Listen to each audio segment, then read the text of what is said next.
Thirdly, we've got Mr. Neeraj Singh from Union Bank, who is also a JBIMS part-time student.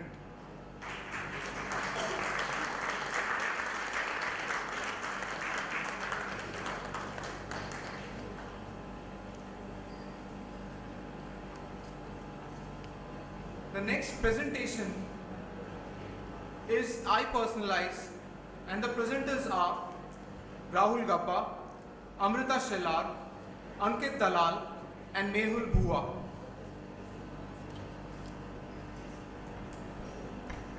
Good afternoon, everyone. Once again, we are iPersonalize. We are basically into the e-commerce personalized gifting domain.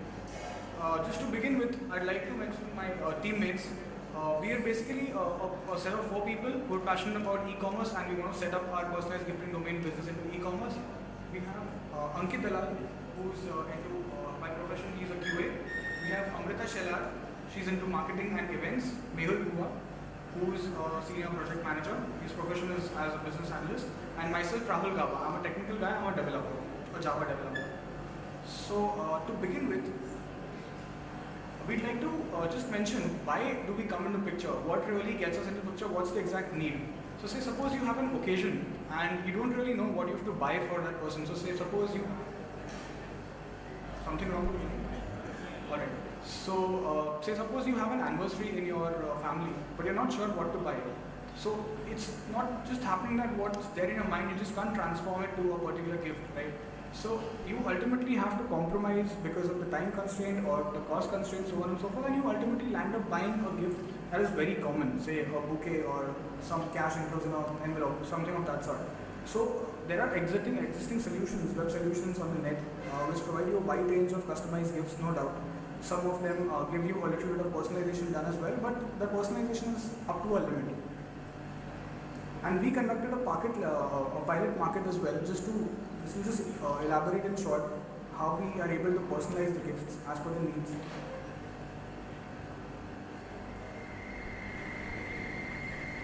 So this is how it was. There was a need of a person to gift someone, and he or she just had a couple of photographs. What we did for her is we converted these photographs into a template, into a collage. We got this printed on a cushion, and that's what she gifted to her friend, and that's what made her really happy. So it could well transform her emotions into a gift.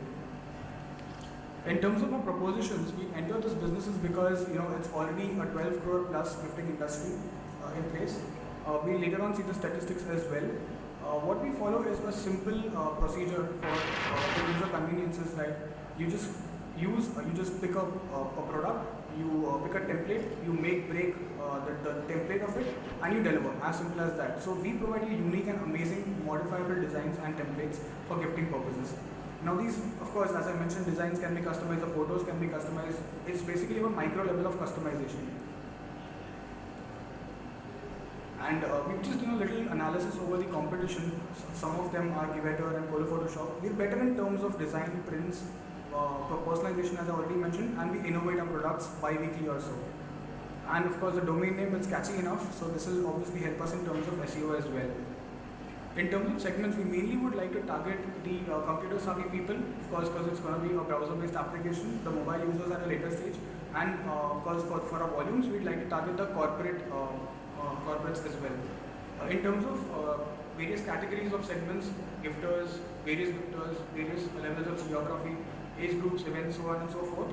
But the solution is common because everyone wants to give something personalized, so we are here, iPersonalize. In terms of our USPs, which are totally different from our competitors, are the first and the foremost, we'll keep on innovating with the products. So right now, we've started with a few of our premium products, such as the story cushions, as you all just saw, the unique frames, the clocks. We also have started dealing with the organic t-shirts, which are personalized as per the needs. Of course, which we personalize to a very good level. And with respect to pricing, it will be based on the competitive pricing as and when we get there. The place, of course, plays no limit, it goes global. We'll start with the city level, move on to the country, and then probably the global. And promotion with respect to online, offline mechanisms, the product, the delivery will be the delivery timeline is something that's very critical. The packaging, of course, something which we promise is not promised by the other competitors. And of course, this is how we build on the consumer experience by building on the trust and so forth. Well, the market today, as you can see, 58% plus is captured only by the gifting industry in e-commerce. The pilot market, as I just already mentioned, 25 customers, and we've gained a good margin. A little information about our. More on the USPs, I'd like to call upon Mehul to continue, please. Thank you, Rahul. Hello, everyone. Good evening. I'm here to talk about USPs of my business. That's I personalize. What are USPs? USPs are nothing but a unique selling propositions, wherein that would be the propositions which would be standing out in the market. That would allow us as I personalized to be at a different tangent altogether. We would be the ones who would be standing out in the market for the USPs. Some of the USPs I've already mentioned here. We'll go through that. First is the social calendar. Now, what social calendar is over here is we are integrating our application with Facebook so that we can import the data from Facebook for all the accounts, all the customers, wherein we can get the dates, the events that they have actually configured into their calendar. So that calendar will be taken care into this application. The second USP is the freebies. Just to attract the customers, the end users, what we are doing is we are trying to sell the freebies as well along with each buy. This will make our customers, I personalize a bit different from the others because they do not do it of selling the freebies. Now we have this delivery times. Delivery times is the third one, wherein we deliver. What we have a policy of delivering the customers before time or before whenever if the order has been placed on a day, we would like to obviously deliver it before time as they have mentioned. Then we have this micro level customization. That is another USP which is very unique into this. This micro level personalization allows the customers who are visiting our website to create their own templates, their own designs, and can implement it and we can get it printed into our product. Last one is the pricing thing, wherein we usually maintain the competitive pricing. That's the pricing that is according to market, a bit lower or a bit higher. That's how we have set the rules. This is a social calendar, as I explained, as I just mentioned earlier as well. We will have a database of the customers which will auto suggest the users as well, saying that for a particular event we have these gift items that can be served to the customers, wherein we suggest the products that can be served. There is another feature that we are implementing is reminders, wherein these reminders will remind the customers that there is an event coming. This, as mentioned earlier, it will import from Facebook also, and this is the calendar that we will be implementing.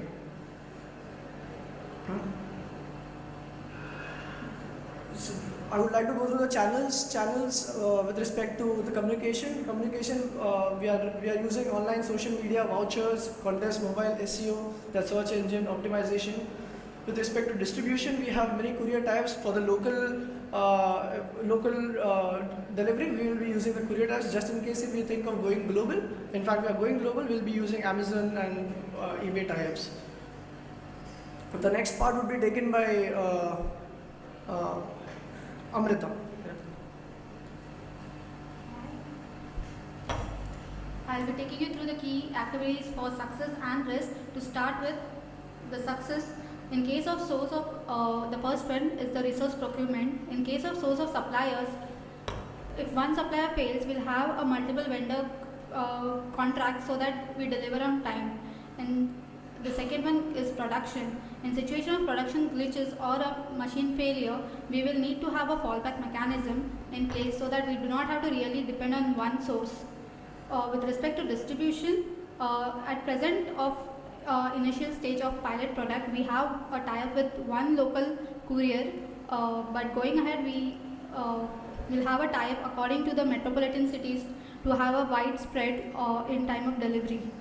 With respect to the creating a custom consumer ecstasy, our motto is focusing and creating a memorable and an emotional connection with our clients. So we try our best to have a team to deliver our support all time in terms of creativity, delivery, and etc.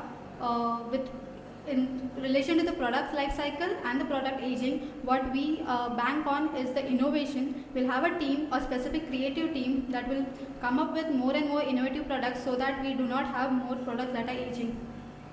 To do with risk, in terms of technology, we promise to give you a 99.9% of uptime assurance and a cloud backup in case of failure of that technology in place. With respect to raw materials, we'll have a multiple tie-ups with tier 1 vendors so that the hops in the supply chain is less. With in relation to regulatory compliance, going ahead on a large scale, we'll have a compliance in place to get the quality check of all products so that we deliver the best to our clients. A competitive pricing strategy is with respect to the market that is available. We will provide the best prices to our clients. There are multiple substitutes which are easily available in market. Those are the arches, galleries and stuff. But we try to give our clients the most innovative products so that they do not have to physically go to the shops and purchase them. In relation to the marketing strategy, we will have experiential marketing in place so that for a better consumer experience. Other than that, online marketing, Facebook promotions and on-field sales types with the outlets like coffee shops and restaurants. The roadmap going ahead, we will go mobile, that is, we'll have an application in place so that we can connect our website to the application and clients can track record their deliverables if it's on time and they do not worry of the delivery. Online editors for micro level customization, this is our USP that we provide to our clients to have a freedom to edit whatever and whichever emotions or an idea that they have into actual GIFs. We also have a customization agents online support wherein we'll have a team who can assist our clients to go through the website experience easily. Going ahead, we'll have a machinery in-house that would be procured as an investment so that we do not have to depend on the vendors. Other than that, we would like to take up the CSR and the women empowerment as a part of our project. Next is the financials, which will be taken care by Ankit Dalal. So coming to the investment part, the cumulative investment that is there is as shown over here. Total investment after 5 years will be around approximately 4.23 crores. Now the investment breakup is very simple. Initially we will be handling it to an outsourcing. We will be handling the outsourcing the website for first 6 months. Once we get an appropriate revenue from that, then we will have an in-house inbuilt technical team that will guide us, and we will be developing the website in-house itself. So that is how the investment that is there, it will keep on increasing as and how we build a strong team, and this is the structure of fixed cost and variable cost. As this is an e-commerce project, so the fixed cost is higher and there are a few variable costs with respect to maintenance and other labor charges and everything. Coming to the revenue part, so the revenue that we are expecting is 37.7 crores in 60 months, that is 5 years. So for first 6 months we are estimating a 150% growth in our sales. For the next 6 months we are estimating 100% growth in our sales, and so on and so forth. In the last year we are estimating 2% growth in our sales. So that is how we come across to 37.7 crores of revenue. Now if you come over here, return on investment, the return on investment is pretty much high over here. As you can see that we are investing around 4.23 crores at the end of 5 years, and we are getting a revenue of 37.7 crores. So that's it from the financial perspective. Any questions?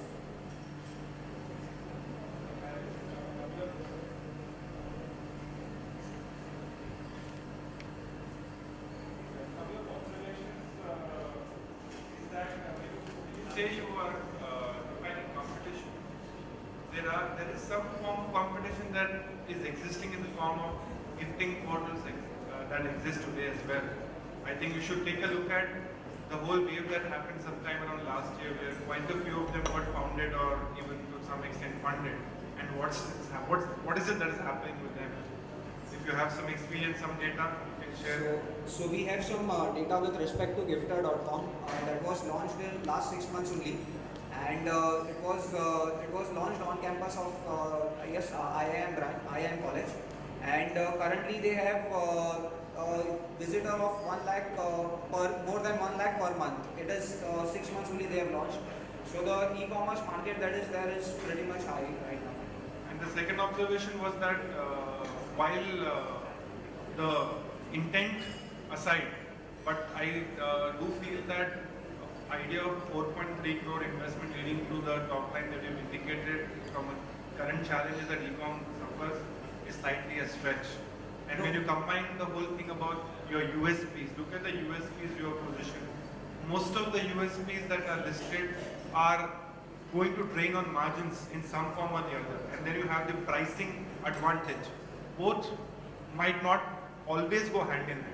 Either you create a superior experience and then not try to the cheapest solution on. That was just an observation. I'd like to just mention a little about that. Am I audible?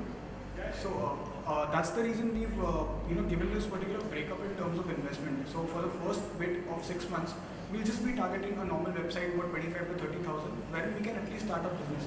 Later on, we'll look to have our own development team. After that, our creative team, and probably then we'll move on to have the machinery in-house as well, and then our factory. So that's the reason we've just actually broken it up and not as you mentioned in the last session, it goes according to the series A, B, C, that's right.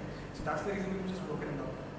That answers your I question. think Rahul, the point I think Ashish is trying to make is you either have USPs and margins, or you have USPs and sell on pricing front. Yeah. So I think that's a concept that you need to take away from here. That you try to create either a better margin products because of your USPs, not try to compete on price. Definitely, if you are really so convinced about your USPs, then why do you want to cut down on prices? I think that's the point Ashish is trying to make. Yeah. So somewhere, if you are sacrificing on prices, the kind of profitability that you are showing is not come. I think that's a very valid point. You need to look at it and you need to restructure, redesign. Any other questions, please? Hello team, I have a question for you. In terms of acquiring one single client, one single customer for you, it could be from corporate side or it could be from individual. So what's the cost that you think that you will have to do in terms of effort, and how it would justify sale of one personalized small item? So in terms of the cost of getting a particular consumer, okay. So initially, as the investment suggests, initially we'll be just looking. So right now, as we've started a pilot, we haven't really spent a lot. It's just going through the social channel. But as and when we look to upgrade ourselves, go above, we'll obviously have to spend. We can use the Facebook channels. We can probably have a paid page, in fact. So of course, that the exact cost I cannot really comment on right now. That what will be the cost per consumer to get in. But of course, as and when we go up, probably the first step could be a Facebook page, and moving there on word to mouth sort of thing. If that answers the question partially.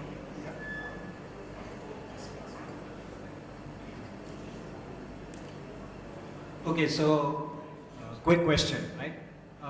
Frankly speaking, some inputs I want to not question actually. The inputs are, see, the last 10 years in India, right? There have been a lot of gifting sites, and I'm saying lot, it's literally lot, right? I've been in this market for 15 years and I can't even remember the number of gifting sites that have started and shut down, right? Now, each one of them had their own reasons of shutting down. That is no reason for you not to do it, right?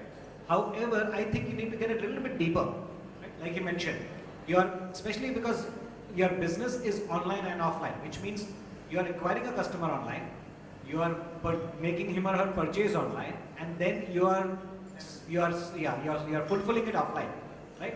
Now, in this, what do you control? Right? So keep in mind, what do I control? Now, you mentioned there somewhere that we'll do on-time delivery. Very good to say. How do you do on-time delivery in India? Right? You cannot rely on these couriers to do on-time delivery, right? So then how are you going to make sure that that's going to be a USP? So your USP has to be something that you can control. USP can't be something that I'll just make it there and it'll happen. That does not happen that way, right?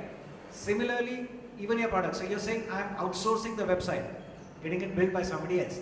Then you're saying my USP is my website in which I will allow micro level personalization. I don't see those two going in hand, buddy. Correct. So, Right? yeah. So I'm not saying that, see, so my point over here is this, you have an idea, right? No idea is bad, I think it's a good idea. However, when you're going to implement it, think through everything and keep the costs in mind for everything. Because, like you have been mentioning Facebook quite a lot. Frankly speaking, it may not be the best channel to acquire customers, right? So, and plus, you don't know, a year down the line, Facebook may not be the topmost site yet. Something else would come up, right? We have seen so many of these come and go, right? So, you don't know. Today, Instagram is bigger. Today, Pinterest drives more consumers to e-commerce than Facebook, right? So, you have to keep those things in mind that these things also change. Each thing you have to look at a little bit more in depth. Delivery, procurement. So, like you also rightly mentioned, you're saying you'll control cost, you'll be price competitive. If you're going to outsource the product from somebody else, you're going to get some printing or something, personalization done by somebody else, delivery by somebody else, the website is being run by somebody else, right? I don't see how you can control cost, buddy. I got it. Right? So keep these things in mind when you're working, and especially now when you work to saying, yeah, now I'm going to start the business tomorrow, and therefore, what do I do? Look into each thing, in more depth. Get into more depth of each thing. Find out your customer acquisition cost. What is minimal? What is it? And therefore, you'll realize that this graph looks great on paper. Physically, it's very, very, very different, right? So keep that in mind. Good effort, guys. Good effort. So just one comment I'd like to make, of course, all your inputs are valid. So what we wanted to say is that the website that you said we'll be outsourcing, but still the USPs that we'll be able to control it, is because just the website will be outsourced just for the first 6 months in case we don't have the capital just to get started. And of course, at a later stage, we're looking to have the entire team in-house itself. We're looking to develop it ourselves. Because even I'm a technical guy, I'm looking to develop it myself. But just for the beginning, just to get started with the pilot mode, I was looking for an outsourced website. Frankly. A quick input there. If that is the case, then you're saying I'm making a website to get funding. No, I mean, just to get started, if I don't have capital, I'll obviously have to have a miniature website in place. You're making a website to get capital. So not the capital, sir, but to initially see how the products are selling, and depending on that, we can do further more investment. Without your USP. See, I think through it. Got it. Right? You're starting something where your USP does not exist. There is no personalization, none of that exists. Right? And you're saying, I will then work this out, and if this works, then I'll do the rest. Of course, how will this work when none of the USPs exist here? Right? So think through these things. I like that. I like the dynamism. I like the energy you guys have saying, no, we'll do it, which is good, right? I'm an old guy, no hair on my head, so I like to think through a bit and say, may not be that easy, buddy. So take it light, right? Sure. Think about it, get into a little bit depth before you start doing it. Think through these things, right? Good work, yes. Good work. Okay, so I think we need to go to the next presentation. Thank you so much, Rahul. Thank you, Justice. Thank you, everyone. Yeah. Basically, that's right. So that's the reason we just broken it up. I think Rahul, the point I think Ashish is trying to make is you either have USPs and margins, or you have USPs and sell on pricing front. Yeah. So I think that's a concept that you need to take away from here. That you try to create either a better margin products because of your USPs, not try to compete on price. Definitely, if you are really so convinced about your USPs, then why do you want to cut down on prices? I think that's the point Ashish is trying to make. Yeah. So somewhere, if you are sacrificing on prices, the kind of profitability that you are showing is not come. I think that's a very valid point. You need to look at it, and you need to restructure, redesign. Any other questions, please? Hello team, I have a question for you. In terms of acquiring one single client, one single customer for you, it could be from corporate side or it could be from individual. So what's the cost that you think that you will have to do in terms of effort, and how it will justify sale of one personalized small item? So in terms of the cost of getting a particular consumer, okay. So initially, as the investment suggests, initially we'll be just looking. So right now, as we've started our pilot, we haven't really spent a lot. It's just going through the social channel. But as and when we look to upgrade ourselves, go above, we'll obviously have to spend. We can use the Facebook channels. We can probably have a paid page, in fact. So of course, that the exact cost I cannot really comment on right now, that what will be the cost per consumer to get in. But of course, I mean, as and when we go up, probably the first step could be a Facebook page and even there on word to mouth sort of thing. If that answers your question partially.